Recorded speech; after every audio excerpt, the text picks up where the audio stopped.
2026-এ যেই নির্বাচনের কথা আপনি বলছেন, এটা আসন বন্টনের নির্বাচন, যেটাকে আপনি অন্যভাবে বলতে পারেন নির্বাচন নয়, প্রহসন।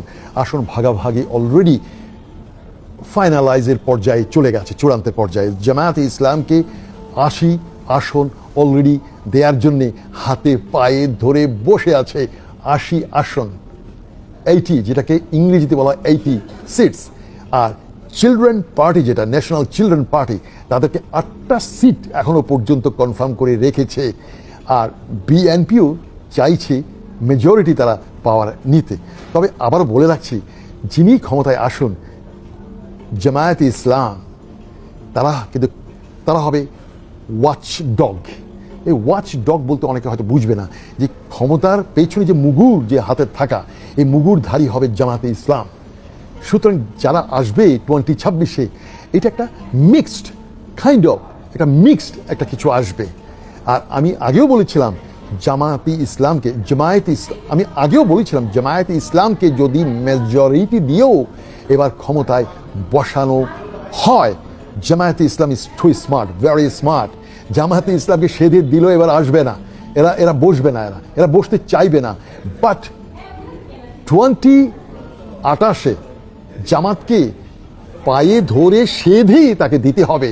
কারণ এই যে ট্রানজিশনাল পিরিয়ড, এই যে 2026 এবং 2028, এই 2 বছরের যে মাঝখানে যে ট্রানজিশন, যে সরকার আসবে, সেই সরকার তার কাঁধে কিছু কলঙ্ক, কিছু দায়ভার, কিছু ব্যর্থতা নিয়েই তারা বিদায় হবে। তারপর হবে আসল নির্বাচন।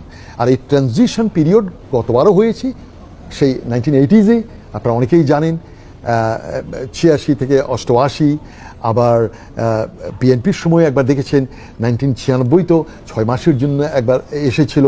এইভাবে কিন্তু খণ্ড সময়ের জন্য কিন্তু অতীতেও বিভিন্ন দল ক্ষমতায় এসেছিল।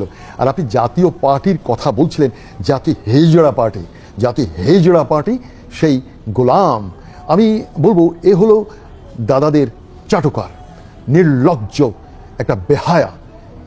প্রেসিডেন্ট এরশাদের কিছু নৈতিকতা ছিল, যদিও বেশিরভাগ ছিল তার বিশ্ব বেহায়া। আর তার জিন্দা যে ভাইটা আছে, ও ছিল বিশ্ব বেহায়া। আর এই গোলাম কাদের, এ হচ্ছে মহা বিশ্ব বেহায়া, নির্লজ্জ, দালাল, চাটুকার। এদেরকে নির্বাচনী অংশগ্রহণ করতে দেয়াও এটা হবে একটা অভিশাপ, রাজনীতির একটা অভিশাপ। জাতীয় পার্টিকে ব্যান করা অত্যন্ত জরুরি। কারণ এই রাজনীতিকে আর কলঙ্কিত হতে দেওয়া যায় না। প্রকাশ্য দিবালোকে এই গোলাম দিল্লি থেকে এসে কি বলেছিল মনে আছে? দাদারা বলুক, আমি কিছু বলবো না, ভাসুরের নাম আমি নিতে পারবো না, ভাসুর যদি মনে কষ্ট নেয়, ভাসুরের নাম মুখে নেওয়া যাবে না।